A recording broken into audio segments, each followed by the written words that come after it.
Hey guys, welcome back here to the Fishing Teacher, and appreciate you guys tuning in for today's episode.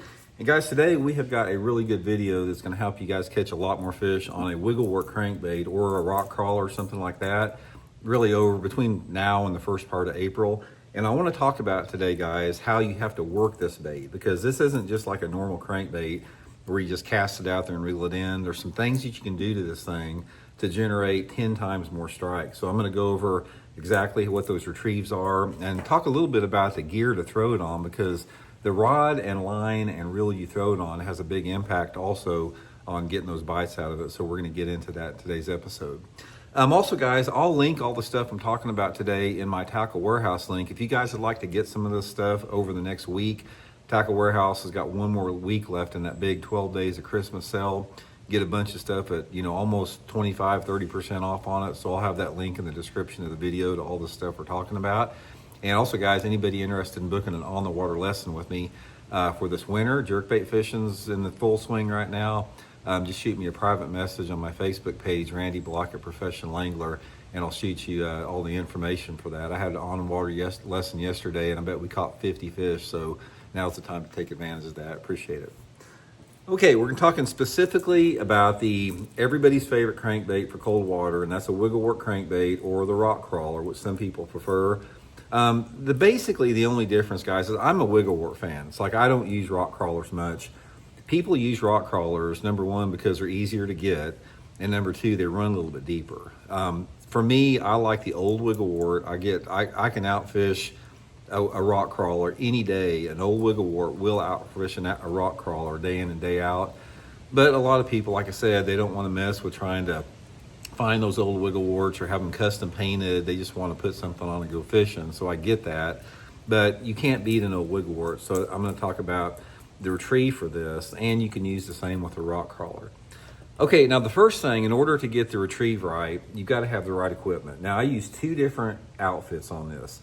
If I'm fishing a situation where I want to get that rock crawler or the wiggle wart as deep as I possibly can, I throw it on a spinning rod with 8-pound test Seaguard Vizex 4 carbon line, some type of a 6 foot 10 inch, 7 foot medium action spinning rod, 8-pound test, and that will allow me to make a super long cast with it and get that bait at the maximum depth.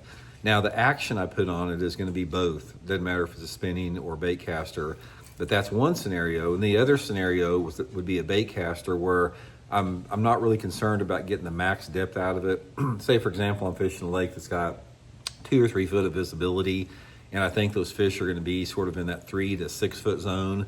Then I'll use a bait caster, usually the Mega Bass, some type of like the Jerkbait Special, 110 Special, 6 foot 10 inch medium action, 10-pound test Seaguard Vizex line, and just some type of a good high-speed bait caster reel. Guys, speaking of that, I don't want to make this sound like a plug, but guys, if you're looking for one and a deal the Tackle Warehouse has got, check out this Lew's Custom Pro reel out here. This thing is freaking awesome. 11 ball bearings, smooth as butter, have never backlashed it since I've been fishing it, so that's a good reel for this. So that's the two scenarios with that. Okay, now the first thing that you got to realize is the retrieve that you use on a wiggle wart has a lot to do with the water temperature and the water visibility.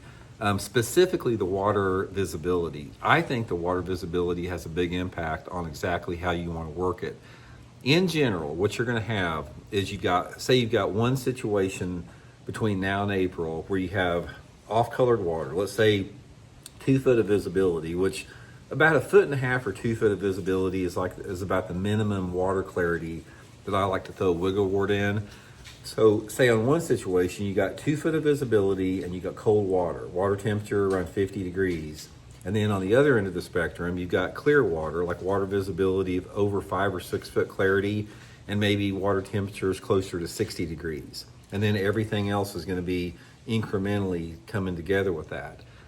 Number one thing to remember is a wiggle wart. If you can remember one thing about a wiggle wart or a rock crawler, it's all about the 50-degree water temperature range. 50 to 59 degrees is the number one water temperature you want to throw a wiggle wart in. If it's below 50 degrees, it gets a little bit tough to catch them on it. And if the water temperature is over 60 degrees, with the exception of smallmouth up on the Great Lakes, like in the summertime, which is an anomaly, But after that water temperature gets like 60 degrees, there's other techniques that work better. So I don't care if the water temperature is in the 50s during the pre-spawn or the winter or the late fall. That's the zone you want to throw the wiggle wart in. Now, how you retrieve that, again, has to do with the gradient of the water clarity and water temperatures coming in. So let's talk a little bit about both. If I'm in a situation where I have cold, off-colored water, say water visibility of 2 foot and it's 50, 51, 52 degrees, that's cold for the wiggle wart. This is when I'm going to be using a slow retrieve. And one thing that you want to do on this, guys, is you want to make sure that your wiggle wart does not float up. So if you have to put a suspend strip on it, put a suspend strip on it. Sometimes you can go to a little bit heavier hook on it and it'll do the same thing. But you want that wiggle wart to suspend or even sink slow. You don't want it to rise up very much, if any at all.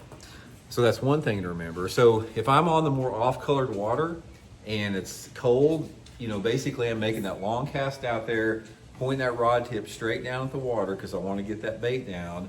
And I'll reel it, fairly fast for maybe 5 or 6 cranks just to get it down there, to its maximum depth like that. And then once it gets down there, I'm just going to slow crank it. I'm just going to crank it fast enough to be hitting the bottom. If I'm not hitting the bottom, I'm going to speed it up a little bit, but I want to crank it about just like this, where that wiggle wart is just sort of just slowly digging like that on the bottom. Now, since you're in more off-color water, you don't have to fish it that fast to get it down. You're only targeting sort of that 3 to 4, maybe 5 foot zone. So once it's down there and I'm working it slow like this, and it's like bouncing over those rocks like that. And then again, since the bait will not float up, once I make contact with the bottom, I can fish it slow and I can even stop it if I want to, and it's not going to float up. So I want it just to be slowly, just about like this. It's just nice and slow like that in that cold water. So that's the minimum with that. Now, as the water visibility increases and your water temperature increases, I'm also going to speed up the bait a little bit, and then I'm going to have a little bit of a different retrieve.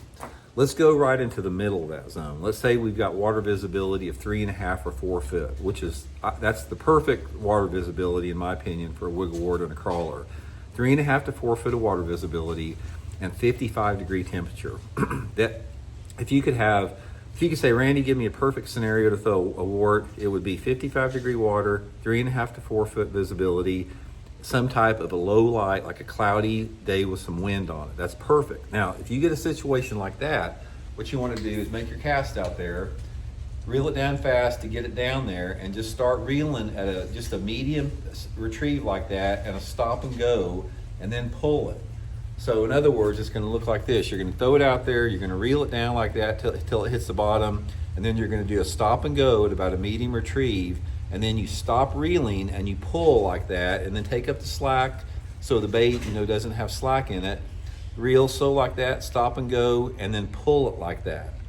So it's this slow stop and go pulling retrieve that really triggers a lot of fish in those conditions. So you're going to get that bait down quick like this, and then you're going to be wiggling it across like that, and then you're going to pause it. It's going to start wiggling, pause it, wiggling, and then you're just going to pull it. And when you pull it, it's just going to go like that.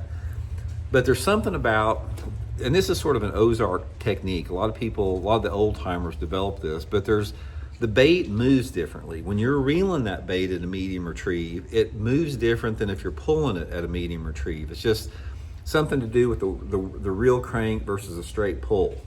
Okay, so that's how I like to fish it most of the time, because that's the conditions I'm looking for. Now, if the water visibility is really clear, say like 5 or 6 foot of clarity, and especially if that water temperature is 55 degrees or over, I'm going to speed up my retrieve significantly. So let's say, for example, I've got 5 or 6 foot of visibility and the water temperature is 55 to 58 degrees, and that range there. I'm going to be throwing that bait out there. I'm going to reel it down pretty fast like that, and then I'm not going to slow it down much. I'm going to reel it down fast, and then I'm going to keep reeling it and just stop and go, just like that. So it's just going to be a stop and go, medium to medium fast retrieves. Just going to get it down there like that. I'm going to be real like that, stop and go, like that, stop and go. And that faster retrieve is going to generate a reaction strike more in that clear water, because the bait is a lot more visible to it. So that's going to be a really big deal as far as how you retrieve it with that. Now, one of the things that is very important to remember bass fishing is the speed of retrieve also is going to be influenced by several different factors. The wind speed is a big part of it. You know, usually most of the time, the windier the conditions are, a little bit faster that you can throw the bait, or faster you can reel the bait. And the calmer conditions, I like to slow it down a little bit. Also with the light intensity, normally if it's cloudy, low light conditions, rainy, you can fish a little bit faster because the fish are a little bit more active and more aggressive.